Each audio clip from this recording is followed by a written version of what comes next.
I'm going to talk about recovery today, and I'm going to use a little bit of what the 12 steps is about. Instead of using any specific addiction, I'm going to use this construct for recovering from actual pain, loneliness, urgency, humiliation, and I'll read through them. And these correspond to the 12 steps of recovery from all the anonymous programs, whether it's recovering from alcohol and, you know, any type of narcotics, gambling, sex, food. I'm looking at what's underneath the addiction is this pain. We go to like push a button, like, I'm going to go eat that thing and feel better. I'm going to go exercise and feel better. I'm going to starve myself and feel better. I'm going to have sex and feel better. I'm going to watch porn and feel better. It's like pushing the button and it's to feel better. So I'm going to use this as a construct, and everybody who loves the 12-step programs loves the fact that we're not judged for trying to take care of ourselves in a way that is causing us a lot of harm. And so the main fundamental value here is we're not shaming ourselves for why we ended up here, where we want quick fixes to feel better and we don't put in the work. We didn't learn the skills. We developed so much shame around having this pain and feeling lonely and being a sellout to people and putting up with friends who didn't even like us just because we were afraid to be alone, to face how much of a burden we felt like and how maybe ugly we felt or really unlovable. And people befriend these objects too. People become addicted to the phone, to the computer, to even a job, just to feel that sense of accomplishment, task, control. So I'm going to just read through the 12 steps using this platform of pain. We are recovering from not wanting to feel pain. I admitted I was powerless, and I am powerless over my pain, whether it's emptiness, humiliation, loneliness, or urgency, and it makes life unmanageable. I came to believe a power greater than myself could restore me to sanity and wholesomeness, where the pain can be integrated and it's not othered and held in place for even years. 3, I made a decision to turn my will and life over to the care of God as I understand God. Now, God could be love. If there's enough love and innocence and freedom, we can feel pain and move through it. There's a beginning and an end. If God is the source, then God is the source of pain too. God is the source of compassion too. We can go to the source, so however we understand.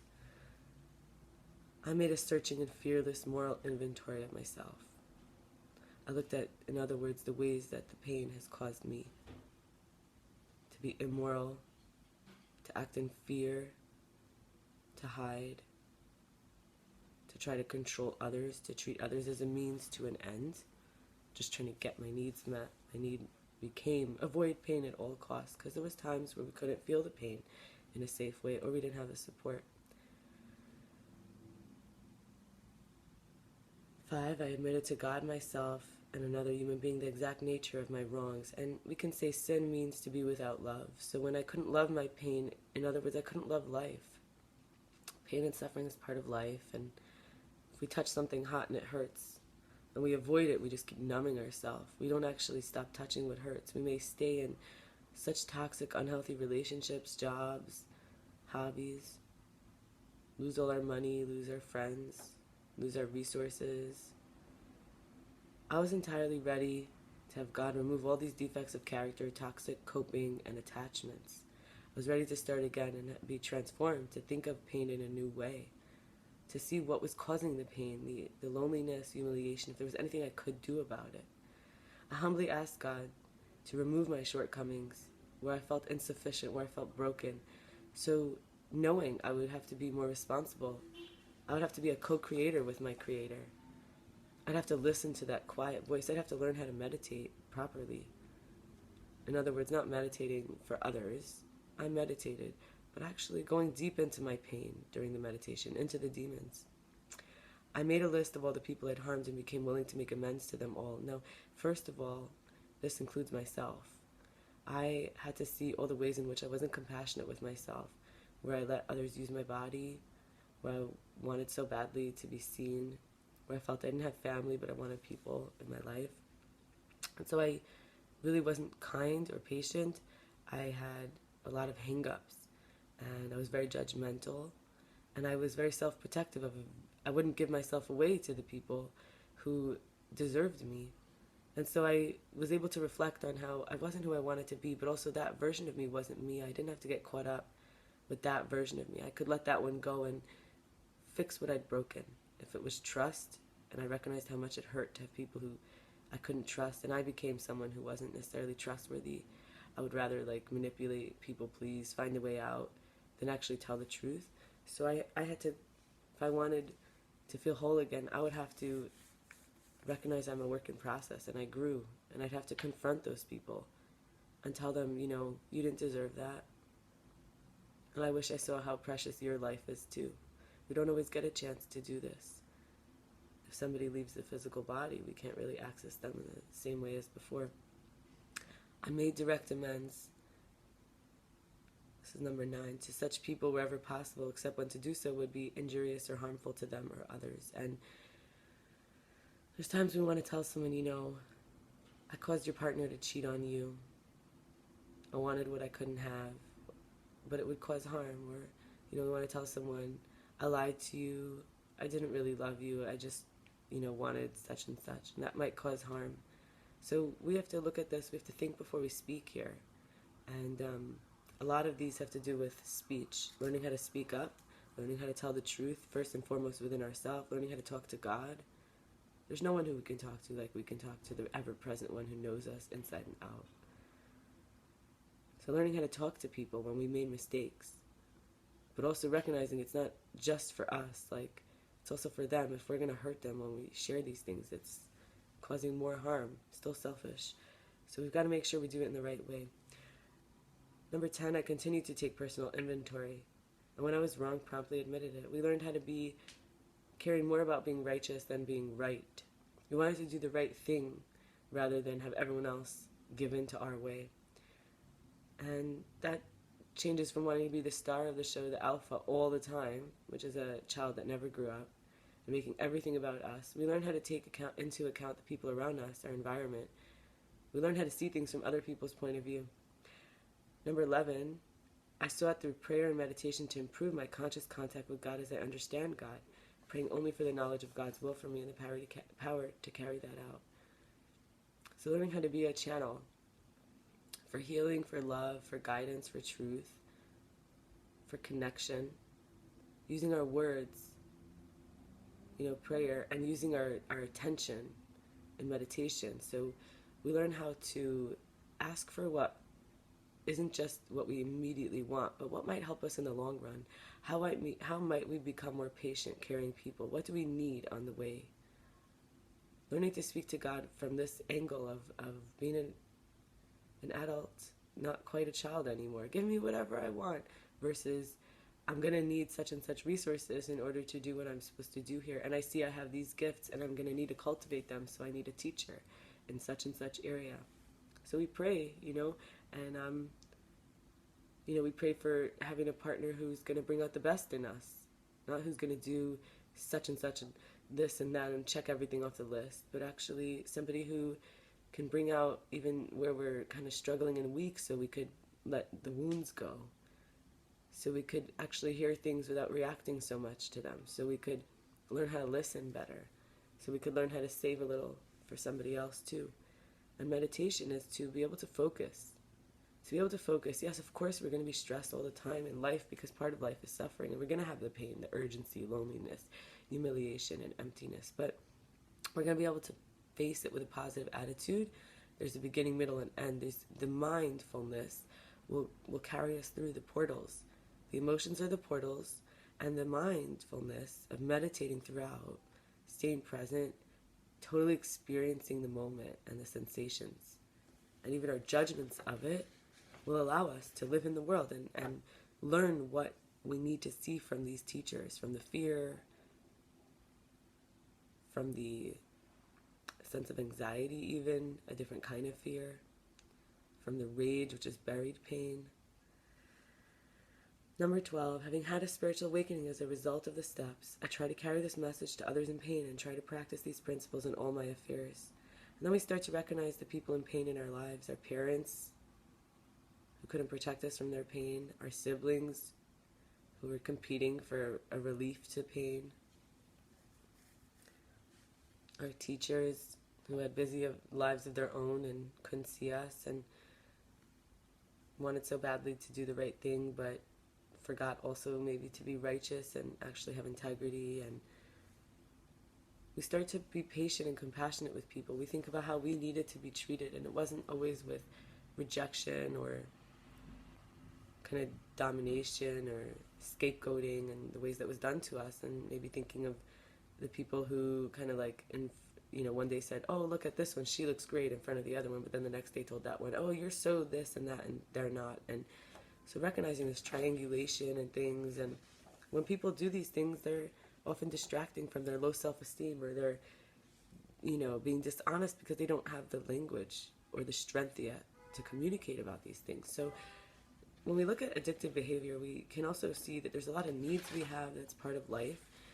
And I'm going to read through them. This is not written by me. This is a list of functions of addictive behavior, people who were studying sex addiction, and saying that it satisfies many payoffs because people have these needs. Comfort and nurturance. The reason I'm listing this is to see where you might be struggling and where you can love yourself and heal yourself. And one of these areas where you need to have love and healing, where we each need to have some balance. Comfort and nurturance. Numbing, distraction, sedation, avoidance of intimacy, which some people call a safe distance. Sometimes we need that safe distance. Energizer, attention or cry for help, rebellion against unfair oppression, discharge anger, identity, self-esteem, to maintain helplessness, or for control and power, predictability and structure. So we see we have two sides. We have comfort and predictability, structure, control, power. Then we also have distraction, crying for help, rebelling. So sometimes it's against and sometimes it's to pull close. So we have these needs for relating. Establishment of psychological space, reenactment of abuse, which is, the repetition and compulsion of things have happened. We may be trying to act it out so that it will change, so that we have a way out this time, but we never really do, because we're putting ourselves in unsafe situations. Whether it's abusing our body, abusing a friend, abusing, a loved one, having someone abuse us. Self-punishment or punishment of the body. This is a way to release shame. Containment of fragmentation, to maintain separation. Dissociation from intrusive thoughts, feelings, or images. Cleansing or purifying the self. Symptoms that prove I'm bad instead of blaming the abusers. And releasing tension built up from hypervigilance, which happens when we know we're doing something that isn't in alignment with us and we can't stop. And for me, one of the main areas in that my recovery is about is wise speech. So when I first entered recovery, I had to treat some of the more superficial areas of substance abuse, getting blackout drunk, being in promiscuous, unhealthy sexual engagements, and things sort of in that nature. However, it's become a more subtle practice for me. In order to recover from my pain, my humiliation, my loneliness, my emptiness, my urgencies, which are fears, I've had to look at wise speech, which is letting go of having to keep proving with my words my innocence. So just learning how to listen and observe and know the truth. I've had to become much more honest with myself. So some things I'll talk about on this topic is I want to learn to shut up more. And why am I afraid of silence? This is a type of self-inquiry. Because I sometimes want to get the words out or speak inappropriately or want to be heard and understood at others' expense. I might even be saying things over and over, making excuses to myself out loud. I often speak like I know more than I do because I identify with being knowledgeable, creatively making connections, and being a capable, quick learner. This is due to my upbringing. This was a part of me that was very validated to be able to talk well about things, to, charm my way out of it with my words. And I didn't really want to learn other skills. I was continuing learning about that rather than actually learning about some other areas that would have been healthier. I still try to save face as if I'll be okay if the other sees I'm qualified and not a fool. My ignorance was taken advantage of, and I didn't speak up. So now I try to act like I'm prepared and I know everything, and you can't pull one on me. Often I'm afraid of getting advice or being misinterpreted, but don't know how to be better at listening, resonating even myself for others. This is struggles with independence, of not wanting someone to give me advice because then I might do what I used to, which is put them in a position of power over me, surrender myself to them even though it wasn't appropriate, abandon myself for their approval. I'm learning to respect the creative power of the spoken word on my own subconscious manifestator, interpreter, and not develop other skills of my communication. Leaves my anxiety talking sometimes. So I don't want to create from that place. So I'm learning how to respect that. Even as I speak and I think it doesn't matter, there's a part of me that's going to try to make happen what I say if it doesn't match.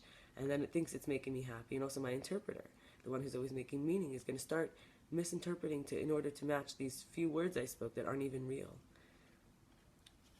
Being physically afraid of the loud sounds. My father was a big yeller. So I find people who talk aggressively or overtalk me to be triggering, and I may start getting myself aggressive or talking loud, and it also doesn't feel safe, doesn't feel respectful. Not trusting silence, feeling like no one can really hear me. When I'm ignored, I tend to grow very unwise in my tactics to get attention. Where I, one, start lying to myself, two, commit to me that they won't get my attention, as if I'll punish them for being not on demand. So this is a big one. And kind of wanting so badly to not have it be repeated, where I'm completely alone and nobody cares. I've fallen through the cracks. That horrible feeling, probably since I'm a baby, of crying and just being in a home where it wasn't always able to be heard or acknowledged. My father, sometimes I had to rebel with my words and to get attention. And when I didn't get attention, I guess I would start saying, I'm going to ignore him, I'm going to punish him, but this is my father. I really didn't have much power in that way. So finally, all of this, I'm making peace with not always getting it out. Sometimes it's better not to speak it out, better to shut up and listen, like I said. And my practice I'll offer for this work of recovering, including through wise speech, is by breathing. The inhale, the exhale. So sometimes the words come in, go out. I am a verbal processor, so sometimes I do need to speak things out in order to fully grasp the idea. I think we all are to some extent. But there's grief in that I may not know. So if I don't verbally process, and I may not know this inside out, I may not have a full grip on it. I may not be able to grasp it. And I may have to let it go the way everything is. You can't really hold on to. The truth today could be a different truth tomorrow. So even though to some extent it's important to actively speak out things that are becoming true for me as I understand them, it's just as important that I learn to practice grief and breathe in and out when I'm not going to be able to get something out. I may have to wait a few hours, and by then I don't have the words, if I'm in a difficult circumstance and I don't want to lash out with my voice because I feel triggered, or if I have to, be honest about my needs. Like I said earlier, the functions of these addictive behaviors to avoid pain requires me to be honest with myself. And if I'm not getting the attention I need, I may become dishonest with myself and kind of excuse certain things just because I make, kind of like a barter, or bargaining with myself, well, so I may as well do this if I didn't get. So this is a big part of recovery for me, learning wise speech and learning how to feel pain in all these areas, urgency, loneliness, humiliation, and emptiness, with new skills, with adequate support. I bless you all to have full recovery from your pain as you learn to stop avoiding and othering the pain, whatever form it takes, and utilizing wise speech for the sake of healing.